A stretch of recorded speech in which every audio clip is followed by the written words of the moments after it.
All right, good evening, everybody. It is Steve with Real Progressives.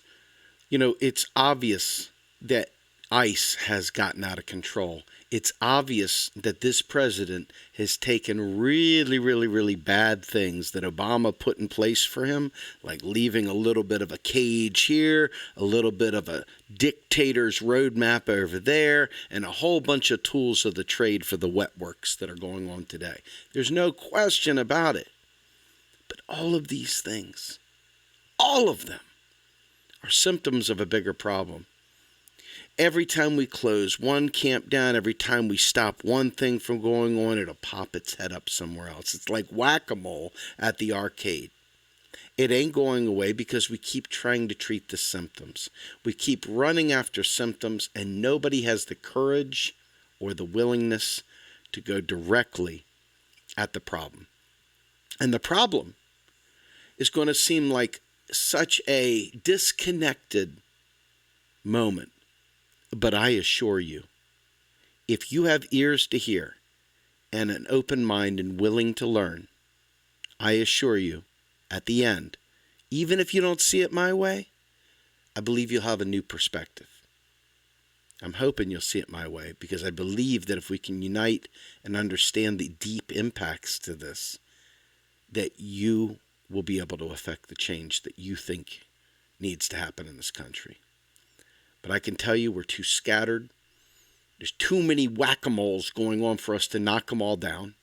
All these little instances and some Epstein dude, running a ring here and some other person running a ring there and some person doing, we could run around bopping all these whack-a-moles. And it's great and it's important. It needs to be done.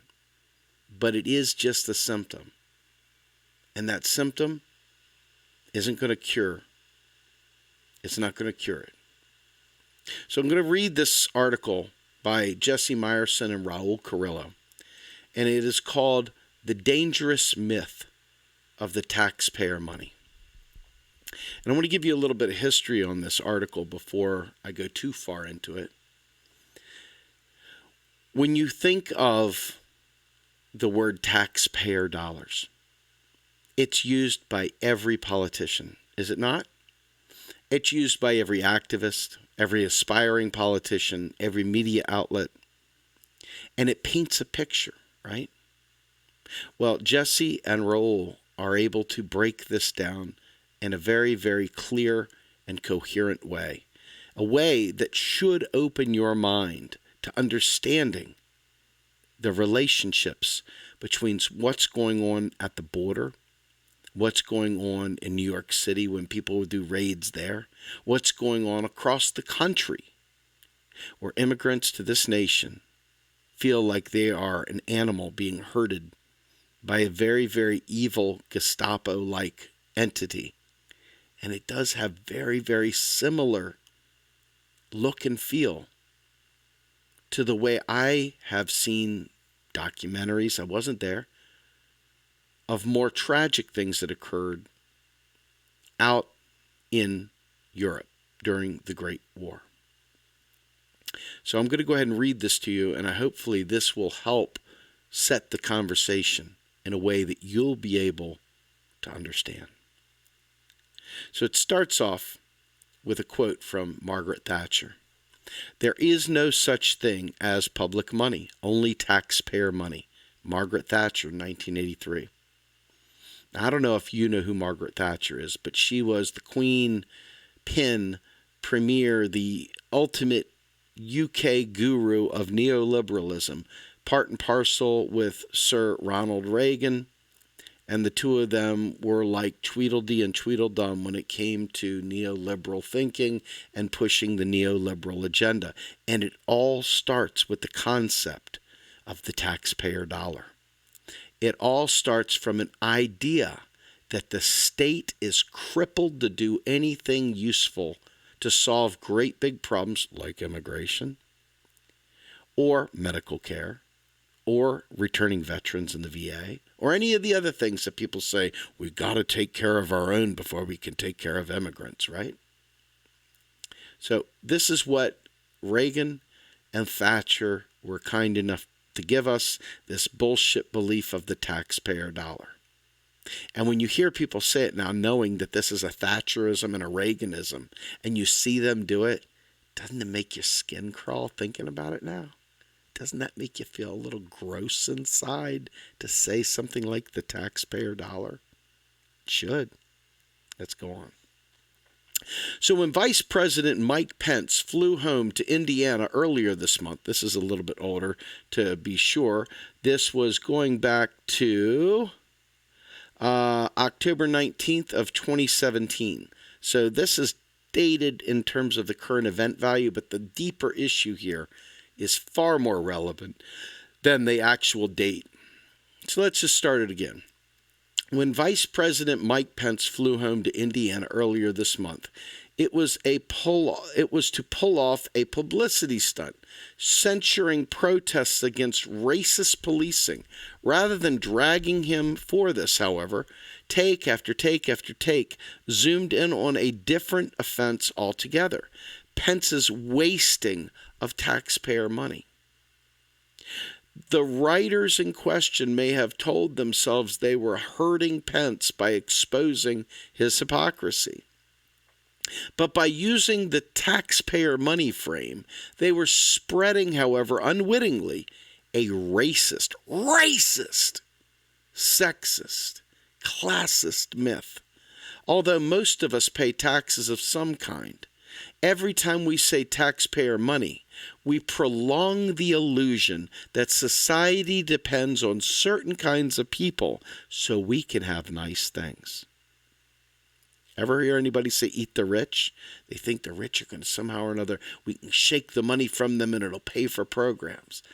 That is naivety. That is like a child's riddle book or a nursery rhymes or the bedtime stories we tell. It's pathetic. But it's one we say and say too often. One quick exercise shows why. Picture a taxpayer. What does he look like? What does one look like? There I even said he. A homeless black trans teen? Is that what a taxpayer looks like to you? An immigrant day laborer waiting on the corner? A young mom trying to cobble together enough income to feed her family? While languishing on the disability backlog? Unlikely. Let's be honest. We know what sort of people taxpayers are supposed to be. And they're not the ones we should be casting as the aggrieved parties. Calling public money taxpayer money implicitly affirms that taxation is theft. If the money is taxpayers by right, what business does the government have using it for health care, jobs, or clean water? If we're looking out for taxpayers and not the public as a whole, we are favoring wealthier groups over poorer ones. White people over black people. Men over women. U.S.-born people over immigrants. And so forth. We're hiding how the economic order relies not merely on the sacrifices of taxpayers, but the contributions of debtors, tenants, workers, and countless other actors. We're perpetuating the politics beyond the 1970s California taxpayer revolt, the 1980s demonization of welfare queens, and the Make America Great Again movement faux populism that suggests the great majority rely on wealthy rather than vice versa. Not only is the taxpayer money frame damaging, it doesn't reflect how public spending actually works. A household or a business may have to stash or borrow money before it can spend any. But we are users of the currency. The U.S. government, which is the issuer of the currency, works differently. Congress votes to spend new money on something. Then the Treasury and the Federal Reserve credit the relevant bank accounts, and that's it. The government has spent new money into existence.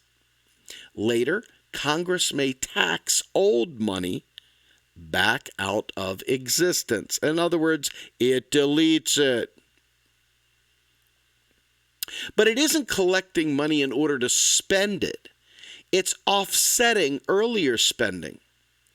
It may also offset spending by bumping student loan rates, policing for profit, or various other activities, although Congress taxes everyday people too heavily. Calling public money taxpayer money makes as much sense as calling it student debtor money or suspicious driver money. Think about that. I want to read that again because I've read this so many times and that point never stuck out to me like it does just now.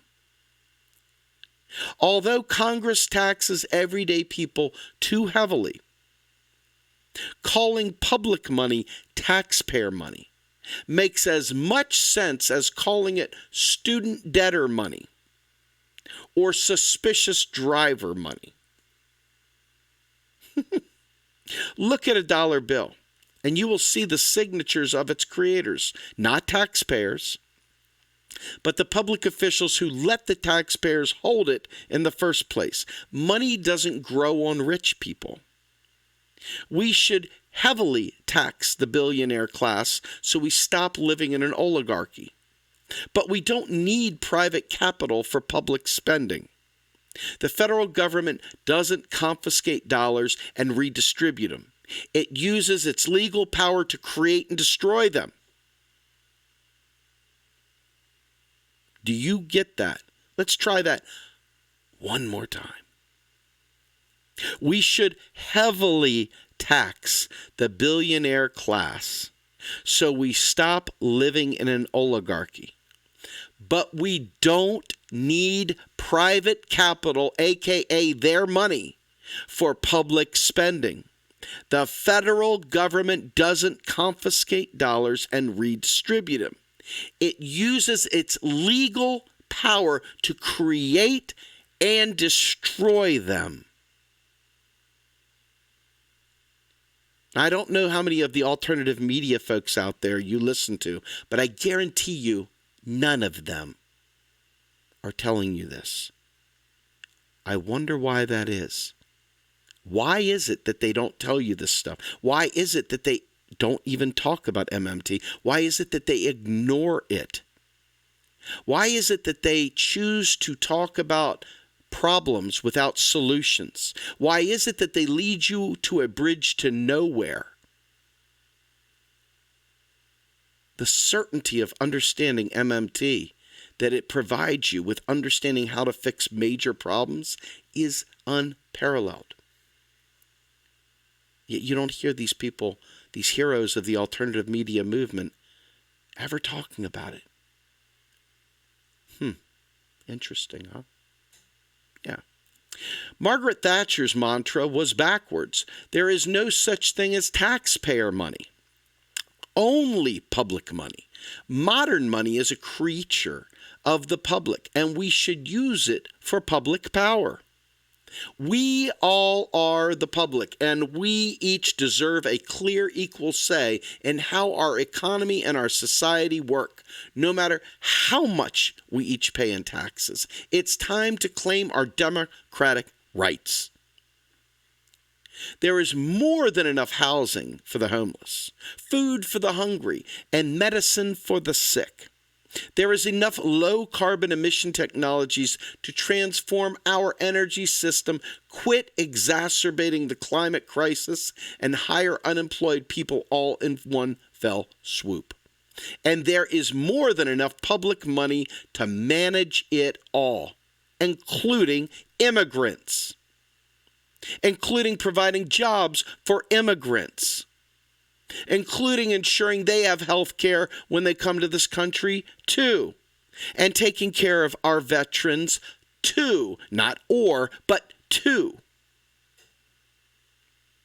Exposing hypocrisy may feel good. You know, the folks, oh, well, look what Trump did. Look what so-and-so did. Oh, but look at that. They're all hypocrites. Yeah, they're fucking hypocrites. Get over it, Peter Pan, Count Chocula. Grow up. We got to go for the solution. Stop playing gotcha politics. That might do well for your Twitter account and get you a lot of likes and a lot of retweets. But it's bullshit in a chef's salad. And the people that get all those tweets and retweets and all the views and likes and clicks because they do say these stupid things that people want to hear. Click, click, click, click. You're doing a terrible disservice to our movement. You're hurting people. You're hurting the very people at the border that are in cages by doing it. Just because you get a bunch of likes and clicks doesn't mean you're being effective at changing the world. You're hurting people if you're not getting this. So exposing hypocrisy may feel good, but it does little actual good. The people who primarily identify as taxpayers are Trump and Pence's base. Constantly repeating that their taxpayer money is being wasted only pressures them to violently defend their property, as the system encourages us all to do under stress. Yelling, "Who's the paid protester now?" at America's most basic bigot feels therapeutic, but it's not powerful. For over 40 years, Democrats have chided the GOP for fiscal hypocrisy. What do they have to show for it? Not a fucking thing. For over 40 years, Republicans have controlled the conventional wisdom around budgets, successfully using the taxpayer money myth to force Democrats to starve the beast, i.e. cut social spending to actually starve children, veterans, and many others, including immigrants, including why you see what's going on at the border. But no! Coolios can't fucking follow that, can they? Coolios have to be like fist in the air. But when you tell them about this stuff, they say, oh, MMT is a cult. Condemning the people at the border, yet again, to these people's small-minded, myopic world. Their unwillingness to understand this condemns millions of people to wondering when the knock from ICE comes to their door, and wonders when their family will be separated, and wonders if they'll live to tell the tale about it. I want you to think about what I just said right there. Real fucking hard. You can have all the sympathy in the world, and you can put all these great tweets up, do great live streams. But if you don't understand the fundamental core, you're just another number. You're just doing the same shit. And you ain't fixing nothing. You're not changing a thing. You're not impacting anything. Because at the core, it's about the economics. And when you avoid the economics, when you call it a cult, you hurt people. Badly. Think about that. Calling bluffs didn't get Merrick Garland confirmed. It didn't get the GOP to buy into the Heritage Foundation's health care plan either. And it won't wean support for Mike Pence's racist political theater. Everybody knows the Republicans are hypocrites and liars. It's low-hanging fruit. Easy target. Takes no effort at all. Even a caveman can do it.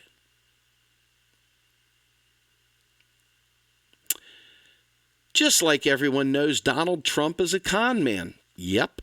2 Minutes of Hate from 1984. Ah, I hate Donald Trump. He's the worst. Ah. A pig and a megalomaniac. Yet Republicans now control, get this, now control 68 state legislatures, 34 governorships, and nearly every facet of the federal government. Think about that. Think about that. When we reinforce the right wing's racist, sexist, classist frames in an attempt to expose hypocrisy, we lose. If instead we root our politics in what is good and bad and just and unjust, moral and immoral, we can win. Now, that may not seem like obvious at first because it's abstract. Because unfortunately, it's not like there's writing on the wall and you go, yeah, okay, I see it. I see it. Yep, there it is. I see it. No, you've got to use your brain. But it is the answer. It is the reason. It is the reason. Because when you starve Middle America, when you starve Appalachia, when you starve Trump's base is led by fear. Their core physiological, mental disposition is one of fear. Even though it comes off as cocksure and confident, it's fear. It's fear-based living. It's one that keeps people at bay. It's one that sees a threat and buys 400 guns to make sure they're stuck for the ultimate final fight of our lives.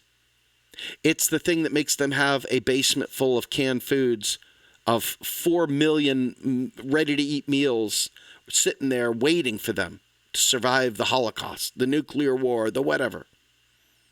It's the people that when they see an immigrant come to this country, all they think of is they're taking my job. It's the ones that see a veteran panhandling and then see a immigrant getting benefits and they say, that's not right. And it's not right. But not because immigrants shouldn't get taken care of. Our veterans are starved of funding. Each of these groups is starved of funding. And it's the one thing we have in boatloads. We have endless amount because we create it. And if we want to tax the rich to stave off inflation, we can do it because we definitely outnumber them.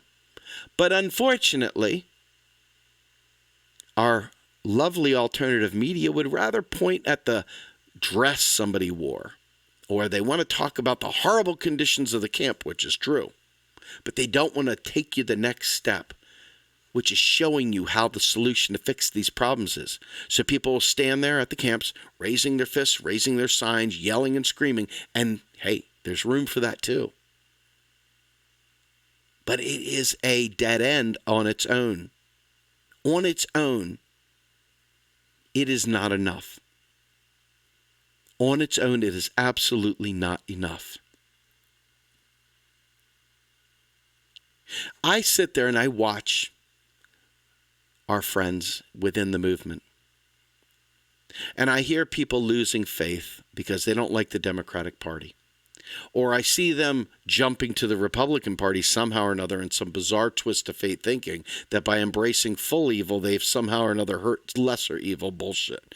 I don't think either of them are lesser evil. I really believe it takes a movement. I'm not worried about the duopoly. I'm focused on a movement because the third party is just another party. And by extension will diminish the first past the post, which is our law of the land. And you need those people in office to go ahead and change those laws. You can't just fart it out and make it happen. They have to do it. And you know what? They're not gonna. They're not gonna. That means it's up to us. It means it's up to us going out and introducing ourselves to people and telling them that our country has more than enough ability to not only take care of our veterans, but the immigrants that need to come here too. That our schools do not need to suffer because these pesky immigrants don't speak English. Another one of these racist things, xenophobic garbage, all used as a smokescreen to block the otherness that they're afraid will take away something from them. Folks, we have the money to fix this problem right now because we create it. all these other discussions are worthless. They don't scratch the surface of the fix. And I don't really care to just be angry. I don't want to, I'm plenty angry. I'm fucking raging. Every day I wake up and I'm even more pissed than I was the day before. Because I realize we had a movement in 2015. And cool people wouldn't pay attention. Now they're embracing people that are economically illiterate. Illiterate! Well, she's really good on peace and war, but she's against the job guarantee and against the Green New Deal and basically cutting our legs out from under us. But I love her because she's really good on war. Even though Code Pink says Bernie is even better. Yeah. So our movement splits apart. And all of a sudden, the booty gigs and all these other fuckers, these neoliberal freaking wolves in sheep's clothing, and the people that refused to hear the economic message before are saying, what do you think about a Kamala Harris Pete Buttigieg ticket? Two neoliberals of the establishment variety. Sounds like a winner. Not.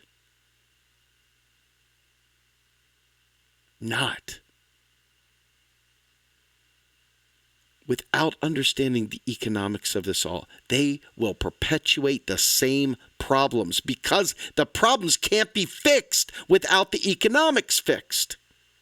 And if they don't know the economics, they will fail us all. Alternative media, are you listening?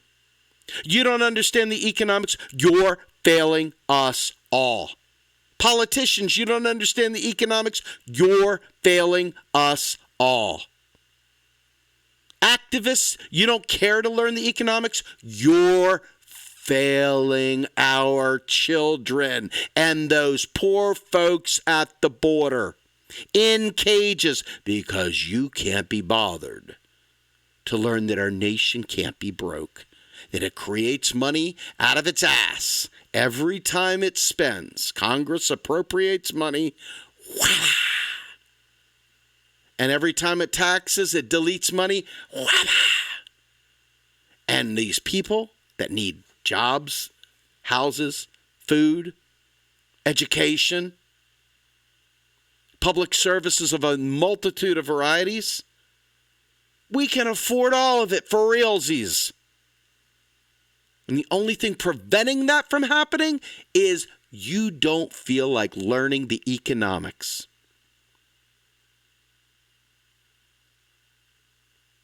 That's shameful, wouldn't you agree? Wouldn't you agree that's fucking shameful?